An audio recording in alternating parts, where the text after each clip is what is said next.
Hungarian Folk Tales. Green Peter. Once upon a time, in a land far, far away, there stood a large farm. A family lived on that farm with a husband, a wife, a son, and a daughter.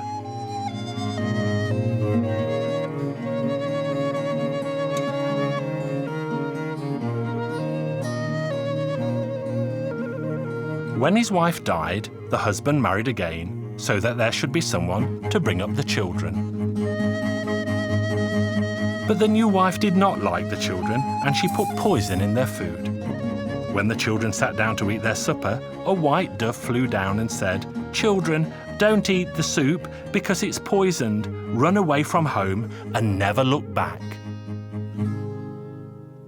The boy and his young sister walked and walked until they heard someone calling, "Green Peter, Green Peter, come here." It was a poor little fish cast ashore by the sea. "Pick me up, Green Peter, throw me back into the water, do good and you will prosper." So the boy happily helped the little fish. They walked and walked until they heard someone calling, Green Peter, come here." This time it was a little bird that had lost its flock. The bird begged the boy, "Green Peter, please put me on the branch so that I can fly on with my bird brothers." Green Peter put it up on the branch and the little bird said to him, "Thank you, do good and you will prosper." They walked and walked until they heard someone calling, "Green Peter, come here." A poor shriveled rosebush was calling. It begged the boy to water its roots. "Well, Green Peter," the rosebush said, "do good and you will prosper." Green Peter and his sister walked until they came to the town. When he reached the gate, the people called out to him, "Come in, Green Peter, come in, because there are already 99 heads on stakes and yours will be the 100th one." Even though Green Peter was afraid, he went in all the same. And he was told that the princess would marry the first man who could hide himself so well that she would never find him. So Green Peter went in and was ordered to hide himself 3 mornings running, because otherwise he would be beheaded. But if the princess failed to find him, she and half the kingdom would be his. Poor Peter wept and said to himself, "I've just managed to get away from my evil stepmother, and look what trouble I'm in again. Where could I possibly hide?" Suddenly the little fish appeared. "Why are you crying, Green Peter?" "Because the king said that unless I can hide from his daughter, he will have me beheaded." The fish opened its mouth and said, "Hide in here, Green Peter." So Green Peter slipped into the fish's mouth and it swam to the bottom of the deep sea, where it hid itself in the sand. The young princess stepped out into the corridor. She rubbed her eyes and said, "Come out, Green Peter, from the mouth of the fish, from the sand at the bottom of the sea."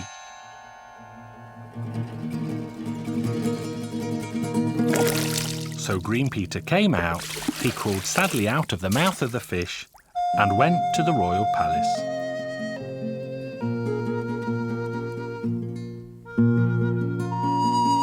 The next morning he tried again.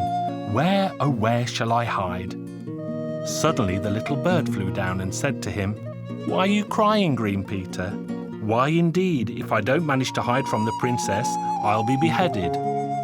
The little bird spread its wings and said, "Come on, hide beneath my wings," and it flew up behind the back of the sun. When the princess came out to the corridor, she rubbed her eyes and caught sight of him at once. "Green Peter, come out from behind the back of the sun, from beneath the bird's wings." The bird flew down to the ground and let Green Peter slip out from under its wings. Green Peter went sadly back, and next morning he again set out. But by now he was crying more than ever before.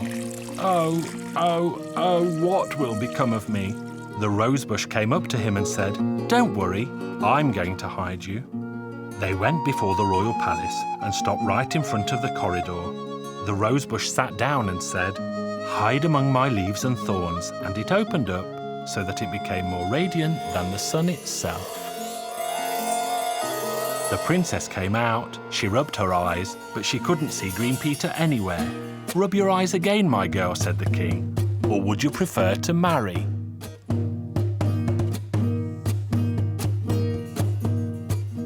Again, the princess rubbed her eyes. She looked and looked, but to no avail. She eventually grew tired of looking for the lad and called out to him, "Come out, Green Peter, come out from wherever you are. I can't see you anywhere." And so Green Peter came out at last. The young couple married right away. He got half the kingdom too, and the wedding feast lasted for 3 long days.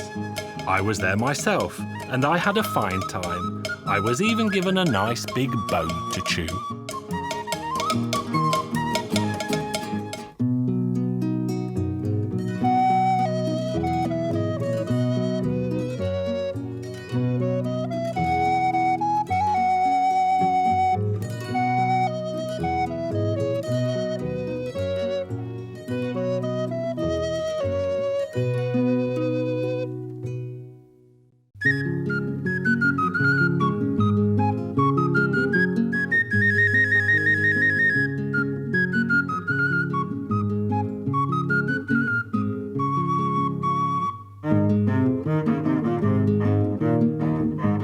Hungarian Folk Tales.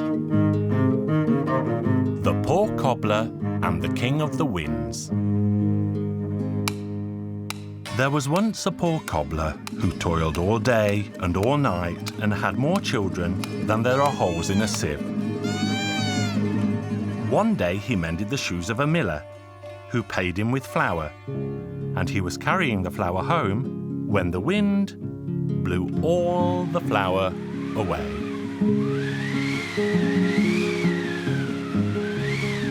"Well, that's too much. I'll go and find the King of the Winds to let him know it was heartless to take that sack of flour away from me." He made his way through many lands until he arrived at a beautiful meadow. There he saw a whirlwind approaching that blew the dust from the road up into a spiralling cloud. And the poor cobbler was so very afraid that he took his hat off and lay flat on the ground to save himself from the raging wind. "You are wise to recognize and bow down before my power," said the King of the Winds, "or else you would have fared much worse. Tell me, what brings you to this distant place?" "I came for compensation from you, Your Majesty. The other day I was paid a sack of flour, and I was just carrying it home when a youthful breeze blew it clean out of my hands, and now my family have no food to eat." "Leave that to me. That wicked wind will suffer for its deeds, but I will not let you suffer any longer." So the king led the poor cobbler into his palace, where he fed him and gave him a magical lamb. Then he said, "When you arrive home, simply say, 'Shake yourself, O lamb,' and the lamb will shake off enough money to keep you for a month. But beware not to try this before you arrive home." The poor cobbler took leave from the King of the Winds and left for home. But his curiosity overcame him, and he simply had to see what the little lamb could do. As soon as he uttered the word of command, the ground around the lamb was showered with gold coins.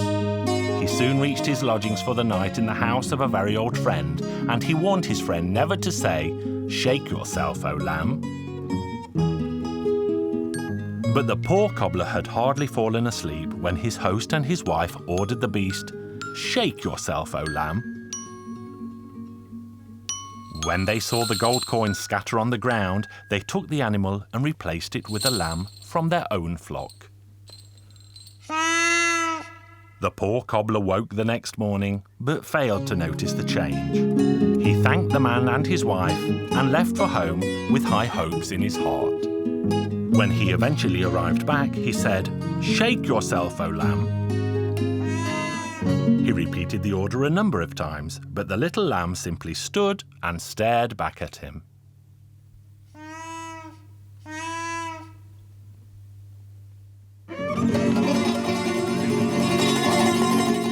The cobbler then set off again to visit the King of the Winds, and he was very angry.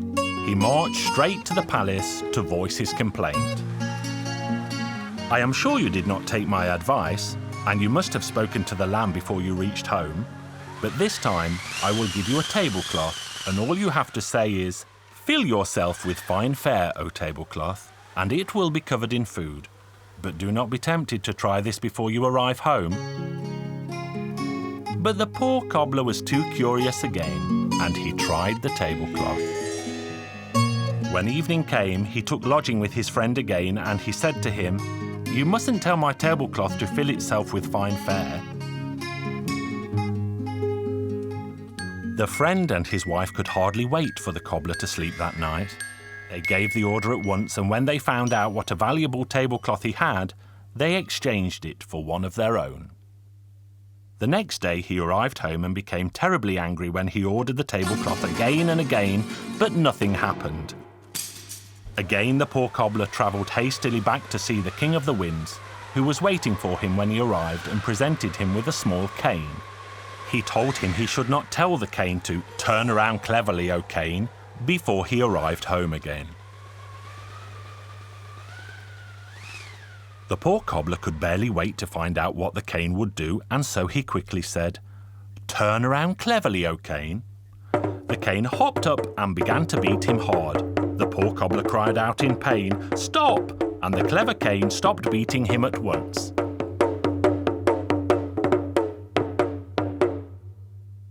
Now the poor cobbler knew what to do with the cane. On his way home, he stayed with his old friend again. He warned the man and his wife not to say, "Turn around cleverly, O cane." But his wife's friend woke her husband at midnight. They took the cane into their room and she said, "Turn around cleverly, O cane, once for me and once for my husband." The poor cobbler was quickly woken by their cries. "I told you not to address my cane, but it seems that you are the guilty one, so let it beat you as it will." "Oh, we promised to return both the lamb and the tablecloth." Then the poor cobbler ordered the cane to stop. But the friend and his wife did not wait for the cane to beat them again, and they hurried forth with the poor cobbler's lamb and his tablecloth, who took them home to his family, who never wanted for money or food again. And they all lived happily ever after.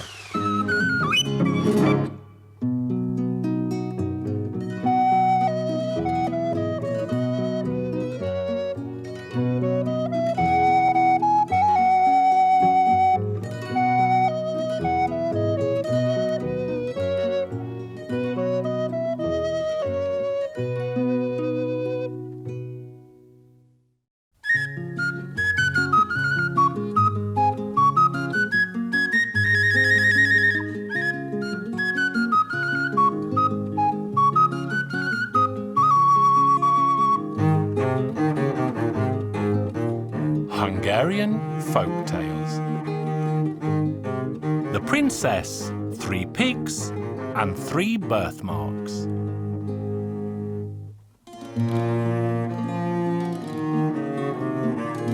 Once upon a time, there lived a poor man who had a wife. After a time, they had saved enough money to buy a piglet. They enjoyed rearing their piglet very much, but their happiness was not complete. They still did not have a child of their own. One day the wife told her husband, "I think I might be pregnant." "Maybe you are mistaken." After a few days, the husband said to his wife, "I think the pig might be pregnant."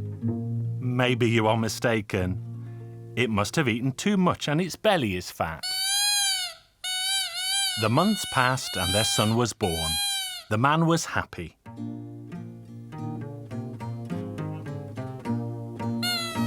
He went to the pigsty to feed the pig, and what did he see there? 3 little piglets had also been born that day.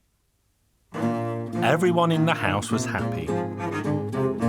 As the young boy grew up, he took the pigs to graze in the meadow at the end of the king's garden. The boy had a flute, and he liked to play it for the pigs to dance. One day, the young princess saw the pigs dancing in the meadow below. "For how much will you sell me a dancing pig?"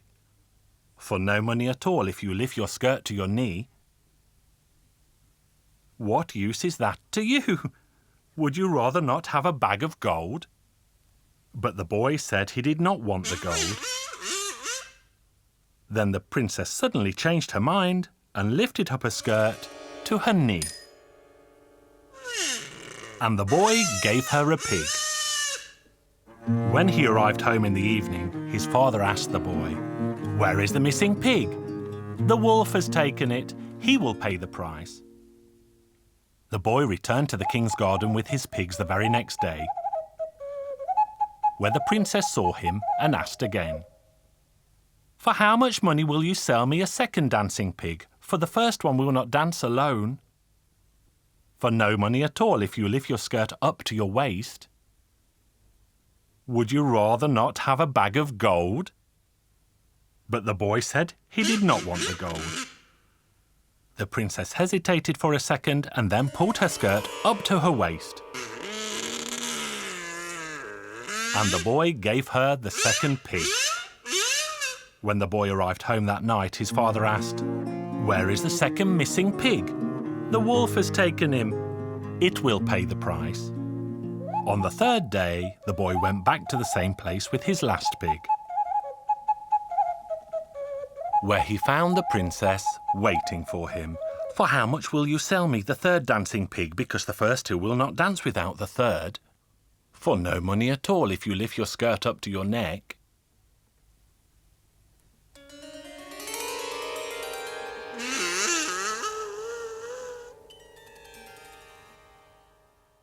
Then the boy gave her the third pig along with his flute. When the boy arrived home that night, his father asked, "Where is the third missing pig?" "The wolf took it, father. It said it would pay the price." "The wolf has no money." "It has, father. It has a lot. And now I shall go and collect the price for the pigs."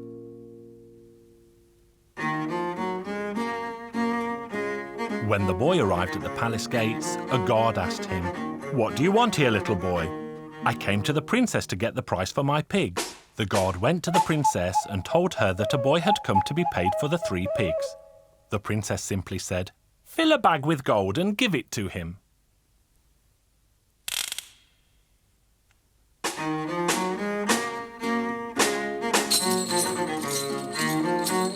The boy arrived home again and poured all the gold out onto a table. The boy's mother and father had never seen so much money in their lives before. The next day, the king announced that his daughter had 3 birthmarks on her body, and any man who could tell him where they were could marry her. But any man who made a mistake would be beaten for his troubles. Hearing this, the boy said, "Father, go to the market and buy me the strongest horse, the finest saddle, a beautiful suit and a silver sword, but do not bargain and pay the proper price." And off the boy set for the royal palace. As he was riding, he met a prince and a young baron, who asked the boy, "Where are you going, young knight?" "I'm riding where I like." "What is your name?" "It is what it is." "Look, let's ride with him. He knows a lot of jokes." And from then on, they called him the Joker. As they were riding, the sun set and they found themselves on the shore of a large lake. After the boy fell asleep, the prince and the baron drove a stick into the centre of the lake and fastened the boy's horse to it. When the boy woke, he saw what they had done to his horse, but he did not say a word. But he cut the hide on the legs of the other horses and rolled it up to the knee. Then he fell asleep again. When morning came, they shouted, "Get up, Joker! You are a lazy fellow. Look, your horse swam to the middle of the lake to quench its thirst." "That's right, and yours rolled their trousers up to go and save it."